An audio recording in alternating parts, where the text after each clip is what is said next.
share button. Today we are going to talk about 6 lessons that I learned from Wakanda Forever. And these are lessons that you can apply for the rest of your life. Forever lessons from Wakanda Forever. So go ahead. I'm about to hit this reel. I hope you enjoy today's show. See you soon.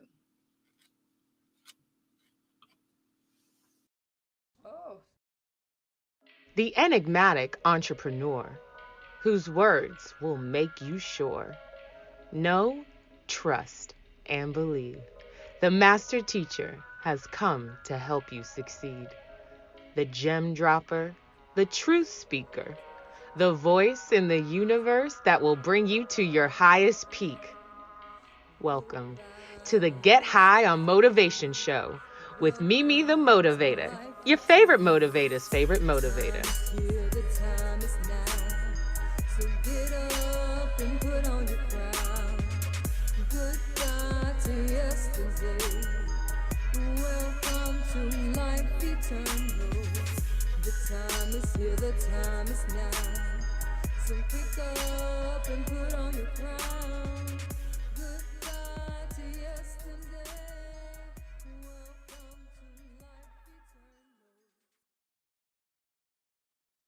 Good morning, good afternoon, good evening, love bugs.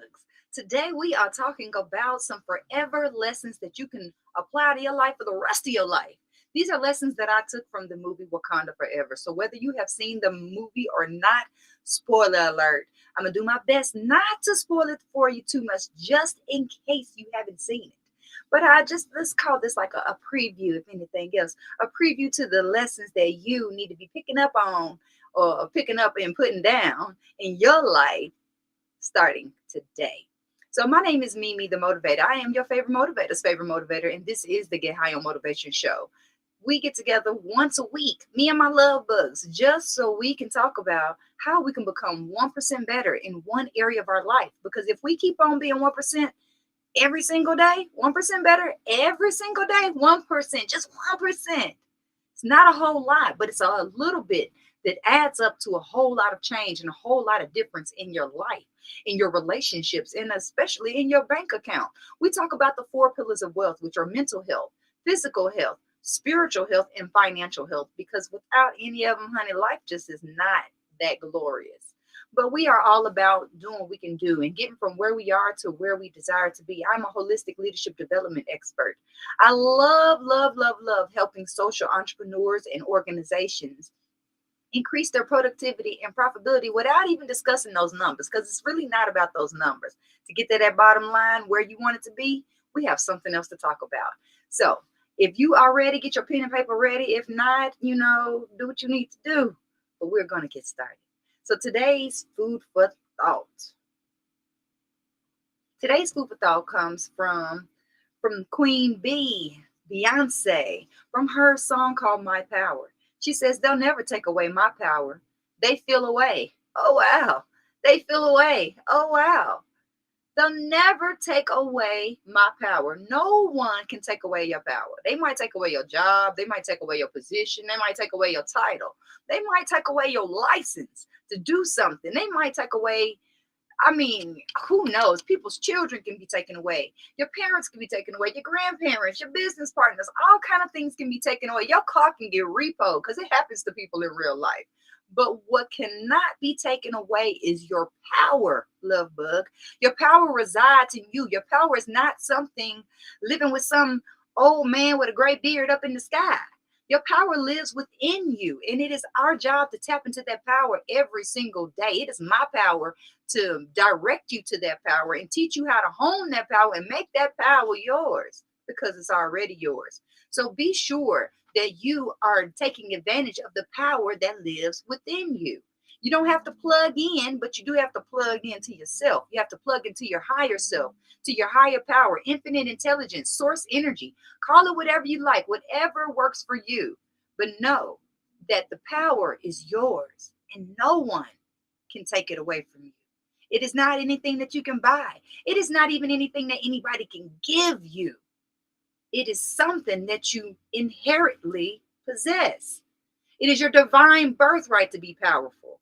And it is your divine birthright to use that power. And I am hoping, love bug, that you decide to use your power for good, because definitely you can use it for either way. Spell casting, magic, prayers. People can pray for you and they can pray against you. So beware. You can pray for people and pray against them, but we want to be for people. We want to be for ourselves. We want to be for our own power, and knowing that no matter what's going on, no matter who's going on, that the power belongs to us unless we make the mistake of handing that power over to somebody else. Love bug, don't hand your power over to anybody. And I'm gonna tell you, when you know you have handed your power over. It happened to me just the other day, maybe even yesterday, probably a few times this week. But you know when you have handed your power over to somebody, because they are controlling the volume of your voice. They are controlling the thoughts and the emotions that you are feeling in, and how you are behaving at the time. You are no longer in control. You're no longer controlling what's coming in and out of your mouth, and in and out of your being, in and out of your spirit, because you are not taking control of your power. It's like you just handed it right on over to somebody else. No, your power belongs to you. Keep it to yourself. Use it for yourself. Use it for good, and maybe use it to help other people as well. But please, by all means, understand that your power belongs to you. And the only way anybody has any power over you is if you let them. So do not let them. I can remember a long time ago. I remember we're gonna go way back. We're gonna go way back to some hood stuff y'all might not know nothing about.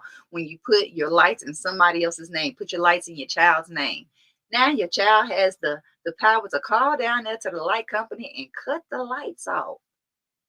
I remember witnessing this more than one time, so that's why it's a very clear memory in multiple experiences. But it's because somebody was exercising power. It used to be a thing like with cell phones, the girlfriend and the boyfriend is paying the girlfriend's cell phone, or vice versa. If you was one of my friends, she used to pay her boyfriend's cell phone and buy him new phones and all that kind of stuff.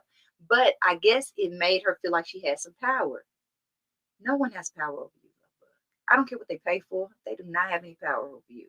And if you feel like someone is attempting to exercise power over you, you make it your business to take your power back. And it doesn't have to be in an aggressive way. Sometimes taking your power back is just exiting the room. Sometimes taking your power back is being silent and not responding, not reacting specifically. But be sure that you never give your power away, because they'll never take your power away. And they're going to feel some type of way. And you just going to think to yourself, oh, wow. Thank you, Beyonce, for that one. Today's conversation is about Wakanda Forever. I wish I had my metal cuffs on right now to make the noise for you real hard. Yeah, but look, y'all. The movie has been out less than a week, and I've already seen it twice. As soon as I came home from seeing it the first time, I was like, I want to go see it again. I love superhero movies, point blank, period. And this one was even better because it was some culture that I could identify with. There were women characters that were doing mighty, mighty things. And I just love girl power. I love women power. So I'm going to talk about 6 lessons that were just blaring loud to me. Now, if you've already seen it, you might resonate with some of this. And if you haven't seen it, these are lessons that you need to practice, regardless if you see the movie or not.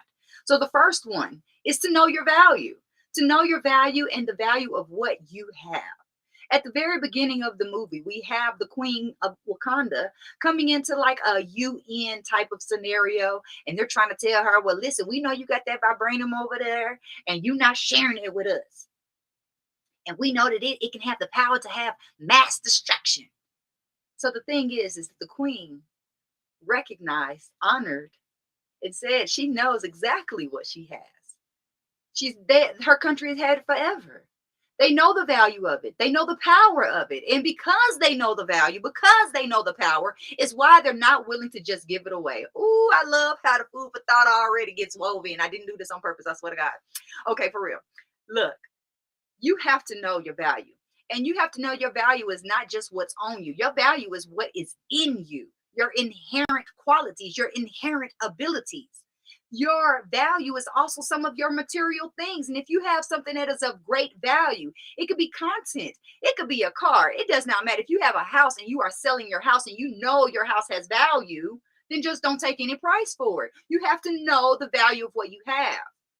Know the value of your skills, love bug, especially if you're a coach or a consultant. Know the value of your skills and your power to be able to transform someone's life and add tax to it. But definitely don't just be giving it away because somebody called you and was like, I really need your help. I did a quick reel the other day about people pimping you for your skills, your family and your friends, especially pimping you for your skills. Listen, love bug, you have to know the value of what you have. I know the value of what I have. I know the value of what I can do for someone. I know the value of what I can do for an organization. And I stand firmly on that. I stand firmly on it, especially when somebody calls and wants me to come and do something for free when I know they have a budget. But people will try you because they value you and they may not believe that you value yourself the same. Some people know your value and they know what you're worth. And they recognize that you haven't been treating yourself in that same way. And so they're going to treat you the way you treat you. So since you haven't been treating yourself very valuable, you haven't been treating your skills, your knowledge, your experience, your expertise like it's valuable, then why should anybody else? That's why you might go to a job and they'll pay you whatever because they know you'll accept whatever. But if you go in there and say, listen, I appreciate this opportunity and I see what you're offering and I do appreciate it, but I have a feeling that you can do better. Challenge people to pay what they owe. Challenge people to honor your value. It's not just up to them to honor it or you to honor it. They got to honor it too. And they honor it with a paycheck. They honor it by signing a contract. So be sure that you are getting your payment. I was working with one of my clients, my coaches yesterday, and I was like, listen, you have to know who you are and know that you are valuable and know that you can make change and impact and charge people for it, charge premium prices for it. Why not? They finna have a premium experience. Why should we low blow ourselves and dilute our pricing because somebody can't afford it or because somebody called and tried to work a discount? Now, I am all about that bartering life, but if you want to barter with me, you have to barter with something that's at the same level. You can't be, let's say, a chiropractor offering some services that cost $60 a pop for a session when my sessions cost at a minimum $400 for a mini session for that same amount of time. Come on, man. You have to be able to reciprocate. We need to talk about the laws of the universe. Ooh, next week, definitely, we are going to at least break down my favorite law that needs to be enacted in more people's lives. So let's move on to number 2 before we run out of time. Number 2 is don't let anybody to tell you what to do with the thing that you value. You cannot allow anybody to dictate your business. You can't allow anybody else to dictate your relationships. You can't allow anyone else to dictate your money or your time. Oh, Lord. People will try to tell you what to do with your time, but that is up to you. Your time is your most valuable asset. And you don't get it back. There's no refunds. There's no exchanges except for the exchange that you are making at that present moment. So let's think about that. Don't let nobody tell you what to do with your stuff. Period. You have an inner GPS system, and we'll get to that in a minute because that's another valuable lesson, but not quite in those words. But don't let nobody tell you what to do with what you value.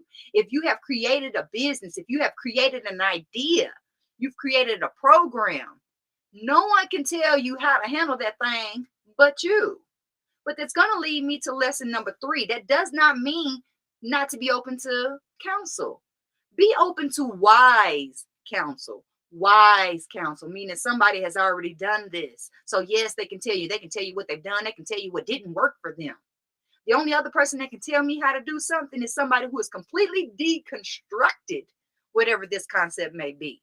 Then you might can tell me something. But if you have never walked in the shoes of a podcaster, if you've never walked in the shoes of a business owner, if you've never walked in the shoes of an entrepreneur or the president of a board, you can't tell me how to do those things. That doesn't mean that I'm not open to wise counsel, because I am. What I know is that when we are open to wise counsel, our job is to take what resonates with us and everything else, let that shit go. The Proverbs say that a fool is right in his own eyes, but a wise man listens to advice. A fool is right in his own eyes. I used to love it when somebody would come to Toastmasters thinking they got it all figured out, that they are a great speaker, and then they would get up there and they would talk to us and we'd be like, skirt, skirt. And we would rip them to shreds with a red ink pen, not on purpose, but really for their benefit. You think you know what you're talking about until it comes out of your mouth into someone else's ears and they're like confused. You thought you were very clear on your idea. You thought you were very clear on your product or the service that you provide. But people still got a whole bunch of questions, which means you're lacking clarity. So be open to wise counsel. Seek mentorship. One of the things that I took away from the Jewish tradition is to pay a friend. And they don't mean just any friend, but to pay into communities, into mentorship groups, into masterminds, into group coaching programs. So that way you can be in an environment with people who are striving for what you're striving for or who have already accomplished it. You can learn from a monkey's uncle. So you definitely can learn from somebody who has been in your industry for any amount of time longer than you. Be open to wise counsel. Number 4, trust your intuition. I got that from the queen. The queen knew. It was a couple of times where I saw intuition at play. At the beginning, when one of the outreach centers got raided, the army guys or whatever you want to call them, they came in there trying to rob the place. They was like, well, where are the weapons at? And the people were like, it's back there, whatever the case may be. And when they opened up their wall where the weapons were, quote unquote, they got a weaponry surprise. They got some women that were ready to rile up, and I can't say what I really want to say, y'all. But listen, just know that they was whooping butts and taking names, okay? But listen, that came from intuition, from the idea that they might try to creep in on us. You have to be prepared for what you think may happen. Not that we are expecting the worst and preparing for the worst. No, we are expecting that any business, any relationship, any opportunity that we walk into, there is risk involved. And you have to be able to identify the risk so you are prepared for the risk in the case that they happen. You want to have a contingency plan. Another place where I saw intuition at play is she did not want her daughter to go out there into the world with the general, but the general took her anyway. And general came home without the daughter. That lady knew that it was not a good idea for her daughter to be out there. She knew it. Another reason that she didn't want her to go out there is because she valued her daughter and she was willing to protect it at all costs. Trust your intuition. Trust your inner GPS system. Trust your spirit guides. Trust the sign that just popped up like you ride down the street every day and some reason today the billboard just spoke to you. It's not by happenstance. It's no coincidence, love bug. The universe is constantly sending us messages. The universe will constantly send you direction. We are tapped into infinite intelligence. We are a stream coming from infinite intelligence. And all we have to do is tap into that when we're lost, when we don't know which way to go in our physical world, in our mental world, in our spiritual world. Tap into that inner GPS system. You can literally get quiet, y'all. You don't even have to meditate. You can just take some deep breaths. And you can ask yourself a question that you are trying to figure out the answer to. Should I go this way or should I go that way? Should I choose this or should I choose that? When you ask the question, pay attention to the feeling that you get in your body, because that feeling will direct you. You can ask the question. You can literally wake up in the day and say, universe, you know what I want. Do you know where I can find it? And one of two things is going to happen. Either the universe is going to send you a message or send you guidance, or the universe is going to show you how you are being resistant to what you really desire. Trust your intuition. Don't trust your fears. Don't even trust your mind. Sometimes we definitely don't even need to trust our experience, because your experience is in the past. And we do not need to use the past as a filter to look at the future or even at the present. Trust the here and now. Trust that something. And you know what I'm talking about. Something told me I should have something. Listen to the something, love bug. Number 5, seek partnerships. Seek partnerships. The water folks was coming to Wakanda to seek a partnership, to seek collaboration. We need partnerships because we are stronger together. They've been telling us that since we were kids. There's power in numbers, right? So if they can't take away our power and then we link our power with somebody else's power, then what happens? We are all powerful. Okay? Be open to partnerships. Seek partnerships. Seek partnerships with people who are in your industry. Seek partnerships with people who are in complementing positions or fields. Seek partnerships. I have a partnership with a fintech company, financial technology, in case you don't know what fintech means. I am partnered with a financial technology company that provides what I need to fix my credit, to get my finances together. They provide me online banking, they provide me funds, loans, business credit. We even now have a platform so you can search for grants for free. If that interests you, let me know. I'm gonna put a link somewhere for you. But it's about partnerships. Partnering with people who have a same mission, partnering with people who have the same or at least parallel core values. There's this word that I love called cooperation. So instead of being competition with people, what if we sought to be cooperation with people? What if we sought more collaboration and more synergy? You wonder why some of the top people are always getting together. Now we know Dean Grazioso and Grant Cardone, they got their own money, but guess what happens when they come together? That's double the money. They got their own followings, their own clientele, but what happens when they come together? That's double. So, how can you double your numbers? What partnerships can you seek out personally, professionally? A relationship, a romantic relationship is nothing more than a partnership. And maybe some of y'all have missed that point that a romantic relationship is a partnership. So, can you be partnered with this person? Can you make decisions with this person? Can you trust this person to make decisions in your absence? We need to be looking at people like this, not like, what that thing do, what that mouthpiece do, what that bank account do. Oh no, you have to look at a partnership. Does this person have maybe some of the strong points where I am weak, and I have some of the strong points where they may be lacking? Partnership. So seek partnerships in every aspect of your life and watch the success that you can accomplish. Just what you can accomplish in general when there's more than just you working at something. So, number 6 is honor those who have come before you. And I mean that in every way. I mean, honor the ancestors, pay homage to your ancestors.